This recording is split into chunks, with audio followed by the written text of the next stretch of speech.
ಯುದ್ಧ ಶುರುವಾದ ನಂತರ ಎಮರ್ಜೆನ್ಸಿ ಘೋಷಿಸಿದ ಮೊಟ್ಟ ಮೊದಲ ದೇಶ ಫಿಲಿಪೀನ್ಸ್. ಯಾವ ದೇಶದಲ್ಲಿ ಏನೇನಾಗುತ್ತೋ ಗೊತ್ತಿಲ್ಲ. ಅನೇಕ ದೇಶಗಳಲ್ಲಿ ಪೆಟ್ರೋಲ್ ಡೀಸೆಲ್ ಬಳಕೆಗೆ ರಿಸ್ಟ್ರಿಕ್ಷನ್ಗಳನ್ನು ಹಾಕಿದ್ದಾರೆ. ಇವತ್ತು ಬೆಳಗ್ಗೆ ಒಂದು ಪೇಪರ್ ಓದ್ತಾ ಇದೆ, ಅರ್ಧ ಪೇಜ್ ಯಾವ ದೇಶದಲ್ಲಿ ಏನೇನು ಮಾಡಿದ್ದಾರೆ ಅಂತ, ಅರ್ಧ ಪುಟಗಳ ವರದಿ ಇದೆ ಒಂದು ಪೇಪರ್ನಲ್ಲಿ.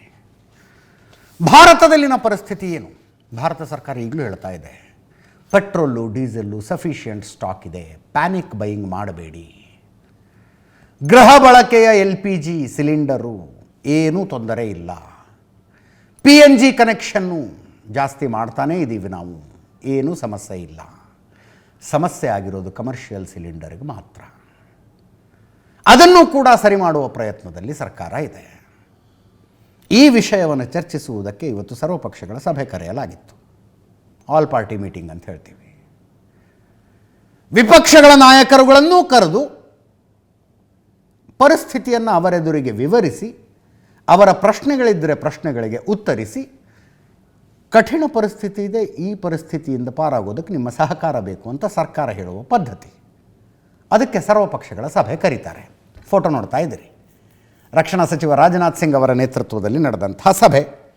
ಅಮಿತ್ ಶಾ ಅವರಿದ್ದರು, ಕೇಂದ್ರ ಗೃಹ ಸಚಿವರು, ಜೈಶಂಕರ್ ಇದ್ದರು, ವಿದೇಶಾಂಗ ಸಚಿವರು, ವಿಕ್ರಮ್ ಮಿಸ್ರಿ ವಿದೇಶಾಂಗ ಕಾರ್ಯದರ್ಶಿ ಇದ್ದರು, ಹರ್ದೀಪ್ ಪುರಿ ಪೆಟ್ರೋಲಿಯಂ ಖಾತೆ ಸಚಿವರಿದ್ದರು, ಕಿರಣ್ ರಿಜಿಜು ಕೇಂದ್ರ ಸಚಿವರು, ನಿರ್ಮಲಾ ಸೀತಾರಾಮನ್ ಹಣಕಾಸು ಸಚಿವೆ, ಕುಮಾರಸ್ವಾಮಿ ಅವರಿದ್ದರು, ಅಸಾದುದ್ದೀನ್ ಓವೈಸಿ ಬಂದಿದ್ದರು ವಿಪಕ್ಷಗಳ ಪಟ್ಟಿಯಲ್ಲಿ. ಅಸಾದುದ್ದೀನ್ ಓವೈಸಿ, ತಾರಿಕ್ ಅನ್ವರ್ ಕಾಂಗ್ರೆಸ್ನಿಂದ, ಮುಕುಲ್ ವಾಸ್ನಿಕ್ ಕಾಂಗ್ರೆಸ್ನಿಂದ, ಸಸ್ಮಿತ್ ಪಾತ್ರ BJDಯಿಂದ, ಲಲನ್ ಸಿಂಗ್ JDUನಿಂದ, ಜಾನ್ ಬ್ರಿಟ್ಟಾ CPIMನಿಂದ, ಧರ್ಮೇಂದ್ರ ಯಾದವ್ ಸಮಾಜವಾದಿ ಪಾರ್ಟಿಯಿಂದ. ಇಷ್ಟ ಜನ ನಾಯಕರುಗಳು ಬಂದಿತು. ಏನು ಈ ಸರ್ವಪಕ್ಷ ಸಭೆಯಲ್ಲಿ ಕೇಂದ್ರ ಸರ್ಕಾರ ಹೇಳಿದ್ದರ ಸಾರಾಂಶ ಏನು?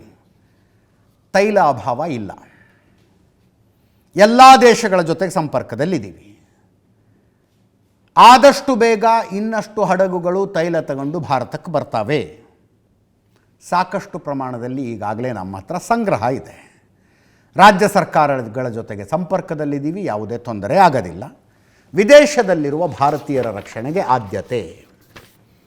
ಇದು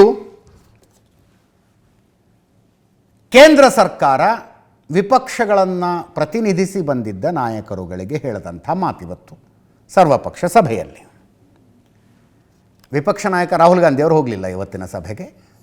ರಾಜ್ಯಸಭೆ ವಿಪಕ್ಷ ನಾಯಕ ಮಲ್ಲಿಕಾರ್ಜುನ ಖರ್ಗೆ ಅವರು ಕೂಡ ಸಭೆಗೆ ಹೋಗಲಿಲ್ಲ.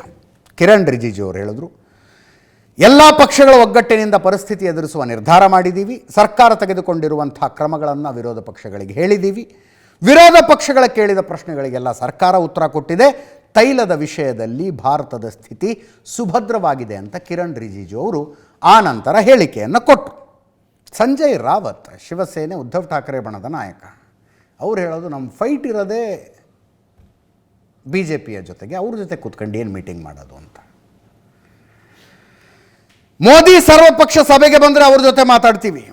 ಈ ಜಾಗತಿಕ ಬಿಕ್ಕಟ್ಟಿನಲ್ಲಿ ಭಾರತದ ಪಾತ್ರ ಏನಾಗಿದೆ? ಪಾಕಿಸ್ತಾನದಂಥ ದೇಶ ಯುದ್ಧದ ವಿಷಯದಲ್ಲಿ ಖಚಿತ ನಿಲುವಿಗೆ ಬಂದಿದೆ.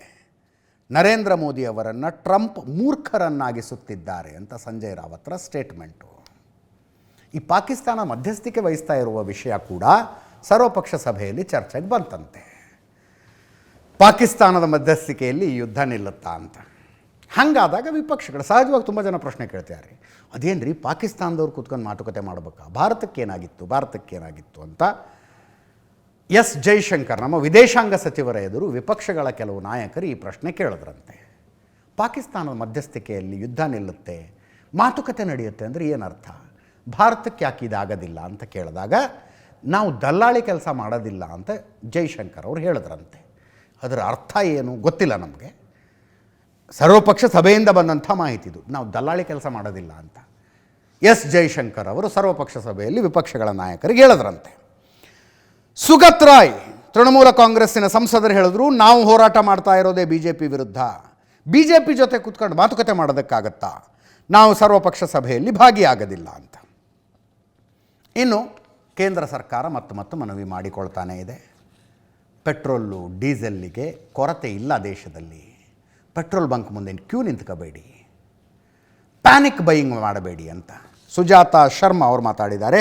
ಪೆಟ್ರೋಲಿಯಂ ಸಚಿವಾಲಯದ ಕಮಿಷನರ್ ಅವರು, ಕೇಳಿಸ್ಕೊಳ್ಳಿ. वासियों को बताना चाहती हूं कि हमारे पास लगभग सालाना 26 करोड़ टन कच्चे तेल को रिफाइन करने की कैपेसिटी उपलब्ध है। और ये मैं इसलिए बताना चाहती हूं क्योंकि पिछले 2 दिनों से हमने देखा है कि कई सारे क्षेत्रों में रिटेल आउटलेट्स या पेट्रोल पंप के बाहर लाइन देखी गई है और पैनिक बाइंग भी ऑब्जर्व की गई है। मैं देशवासियों को विश्वास दिलाना चाहती हूं कि हमारे पास पेट्रोल और डीजल पर्याप्त मात्रा में उपलब्ध है। कहीं पर भी किसी पेट्रोल पंप पर कोई कमी नहीं है। पेट्रोल पंप को सप्लाई करने वाले टर्मिनल्स पर भी पर्याप्त मात्रा में उपलब्ध है। इसलिए अफवाहों पर विश्वास न करें और पैनिक बाइंग से बचें।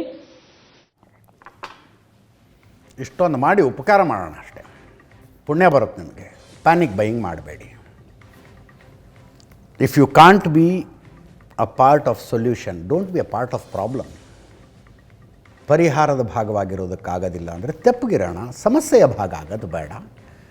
ನಾವು ಮಾಡುವ ಒಂದೊಂದು ಲೀಟರ್ ಪ್ಯಾನಿಕ್ ಬೈಯಿಂಗ್ ಕೂಡ ದೇಶಕ್ಕೆ ಸಮಸ್ಯೆ ಮಾಡುತ್ತೆ. ಇದರೊಂದಿಗೆ ಇವತ್ತಿನ ನ್ಯೂಸ್ ಅವರು ಮುಗಿಸ್ತಾ ಇದ್ದೀನಿ. ನೇರ ದಿಟ್ಟ ನಿರಂತರ ಸುದ್ದಿಗಾಗಿ ನೋಡ್ತಾ ಇರಿ ಏಷ್ಯಾನೆಟ್ ಸುವರ್ಣ ನ್ಯೂಸ್.